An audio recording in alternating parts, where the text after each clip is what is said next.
안녕하세요. 오늘 만남에서 만나볼 분은 보람의 지점의 강국창 고객님입니다. 우리나라에서 사용되고 있는 대다수의 가전제품의 핵심 부품을 개발해온 분으로 세탁기의 공기방울 장치와 전자밥솥의 보온 센서 등이 바로 강국창 고객님이 국내 최초로 개발한 제품들인데요. 7순이 다 된 지금도 부품 개발에 몰두한다는 한국 가전산업의 전설 강국창 고객님을 지금 만나보시죠. 창업가는 통섭의 자세가 필요하다고 말하는 CEO. 바로 보람의 지점의 고객님, 강국창 대표가 한 말이다.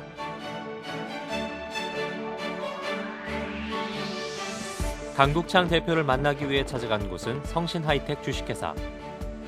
이곳은 지난 1976년에 강국창 고객님이 설립한 가전제조업체로 우리 생활에 편의를 더해준 전자밥솥의 보온 센서나 세탁기의 공기방울 장치 등을 국내 최초로 개발한 곳이다.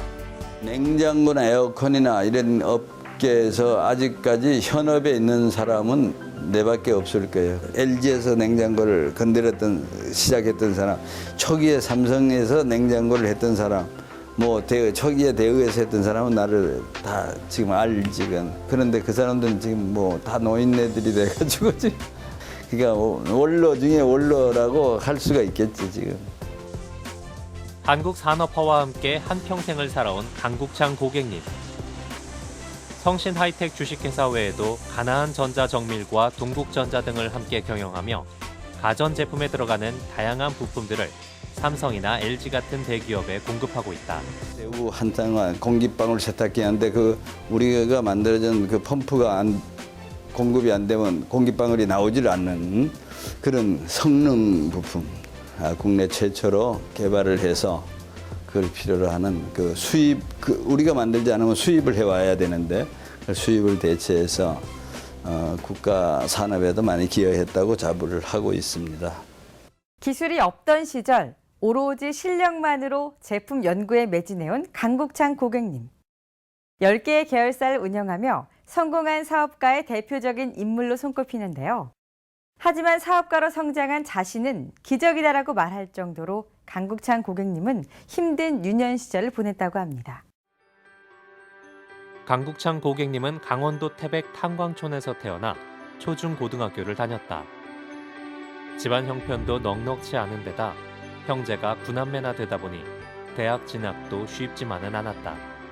정말 어려운 시기에 강원도 태백에서 자라났기 때문에 우리 형제들이 9남매가 있었어요. 아들이 7, 딸이 2. 너희는 2살 차이로 이렇게 계속 자녀들이 많기 때문에 당에 들어가지를 못하면 재수는 생각을 못할 때거든. 그래서 이게 장학금을 난 받아야 되겠다 이래 생각하고 열심히 공부를 했는데. 가난에서 벗어날 수 있는 길은 오로지 본인이 성공하는 것뿐이라고 믿었던 강국창 고객님. 때마침 강원도에서 지역 주민을 대상으로 지원해주는 대학 장학금 제도가 신설됐고 강국창 고객님이 수혜자로 선정됐다. 사대를 가면은 장학금을 안 준다 그러니까 그 수학이 가장 많이 들어가 있는 과목이 뭔가 공대 중에서 보니까 전기과더라고. 그래서 그 전기과를 선택하게 된 거예요. 그 수학을 좋아하니까. 그래서 강국창 고객님은 전기과 입학을 목표로 입시 준비를 한다. 그리고 몇 달 후 합격자 발표가 있었다. 근데 신문을 정량이 여기서 딱 펼쳐보는데 한번 봐도 이름이 없는 거야. 그래서 한참 범민을 하다가 영 왔으니까 형님한테 말씀은 드리고 가야 되겠다고 그때 형님이 신촌에 계셨어요. 배를 눌리고 나오는데 형님이 딱 나오시면서 문을 열면서 너 합격됐더구나? 이렇게 말씀을 하시는 거예요.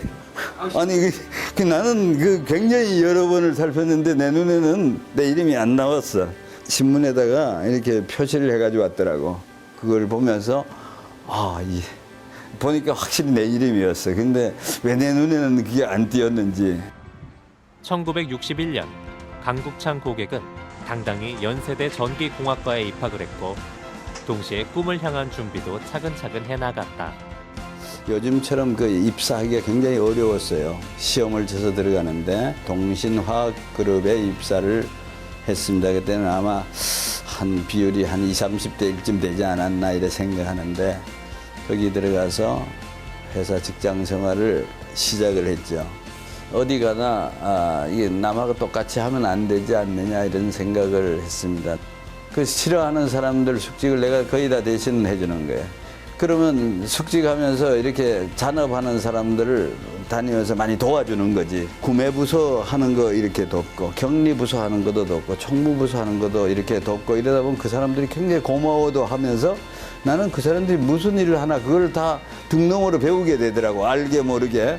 오히려 그것이 내가 빨리 직장에서 출세하는 최연소 계장, 최연소 과장, 뭐 최연소 부장 뭐 이런 기록을 막 내면서 올라간 거예요.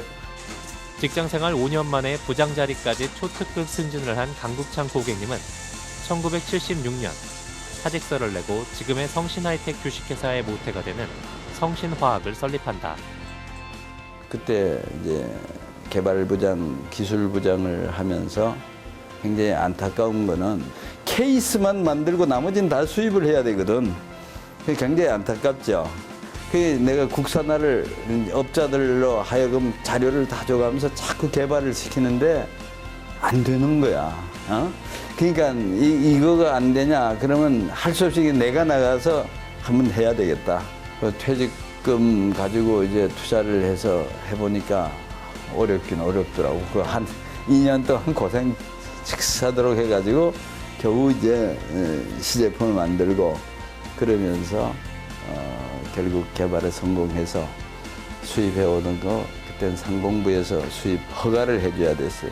수입 금지를 딱 시키고 그다음에 내가 그때부터는 이제 공급을 하기 시작한 거지. 각 메이커에. 우리나라에서 내밖에 공급해 줄 데가 없잖아. 그 업체들이 구매 담당자들이 와서 계속 그냥 대기하는 거예요. 자기 물건 먼저 가져가면 그때 한 대가 더 나오니까. 그랬던 시절이 있었습니다. 특유의 호기심과 근면성으로 사업 초기 때부터 엔지니어 업무를 도맡아온 강국창 고객님. 기술을 최우선시 여기는 그의 경영 철학을 엿볼 수 있는 부분이다. 냉장고 보시면은 물 나오고 얼음 나오는 부분이 있지 않습니까? 그 부분에 연결을 해주는 관이죠. 두 번 정도 계속 저희가 성분 데이터를 보내야 되고요. 또 저희가 그 스케줄 없이 임의로 방문을 해서 샘플 데이터를 가져갑니다. 그래서 검사에 통과를 하지 못하거나 문제가 발생을 한다면 바로 인증을 빼가고 있죠. 내가 항상 그 수학 문제를 풀고 있다. 인생은 수학 문제를 풀고 있다. 이렇게 생각할 때가 많이 있습니다. 우리는 원리서부터 항상 이렇게 중요시 여기기 때문에 지금도 이렇게 내가 많이 그 원리를 많이 얘기를 해주죠.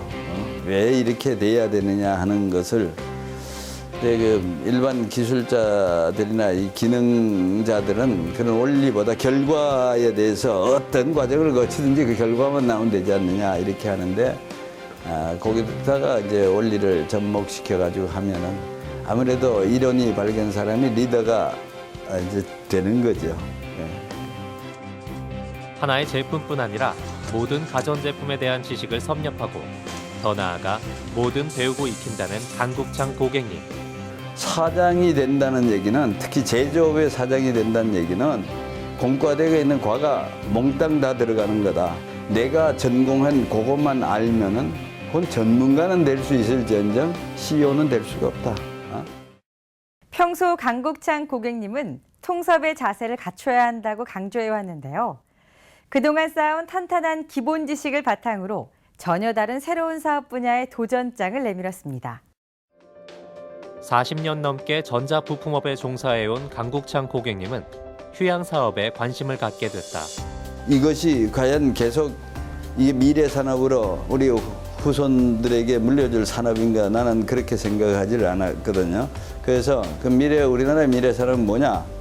나는 레저나 관광 산업이라고 나는 생각을 한 거예요. 그래서 지금 남이 다 잘 된다 그럴 때 하는 거는 그땐 타이밍이 맞지 않는다. 그렇다면은 지금 어렵긴 하지만 지금 시작하는 게 좋을 것 같다. 이거를 찾아보니까 이제 제주도가 굉장히 좋겠다. 무비자 지역이고 결국 우리나라 사람을 상대로 하는 게 아니고 외국 사람을 상대로 한 관광 산업이 그건 우리나라를 앞으로 우리 후손들을 매개 살릴 거다 이렇게 생각을 하는 거예요. 그렇게 해서 제주도의 골프와 승마, 공연을 한 번에 즐길 수 있는 종합휴양시설을 만들 계획이다. 강국창 고객님의 목표 실현은 보람의 지점이 물심양면으로 돕고 있다. 우리 베스트 멤버로 선정될 만큼 보람의 지점과는 돈독한 관계를 유지해오며 당부의 말도 잊지 않았다. 좀 힘들고 위험하긴 하지만은 미래 산업 쪽에 좀 더 관심을 갖고 지금 대부분의 금융기관이 현재 잘 되는 거 내일이나 모레 그 5년 후에 어떻게 될 건가 이거에 대해서 연구를 좀 많이 안 한 것 같아요. 그거에 대해서는 또 책임을 질 수도 없으니 그렇긴 하겠지만 다른 은행이 95%의 확신이 있을 때 한다면 여기는 우리 은행은 한 90%쯤 돼도 그런 지원할 수 있는 그런 그 은행이 됐으면 좋겠다. 그러면 틀림없이 다른 데보다가는 훨씬 더 정말 파이오니아적인 어떤 역할을 감당하는 은행이 되지 않을까 이렇게 생각합니다. 강국창 고객님 말씀대로 현재와 미래를 함께 내다보는 안목을 키워보는 건 어떨까요?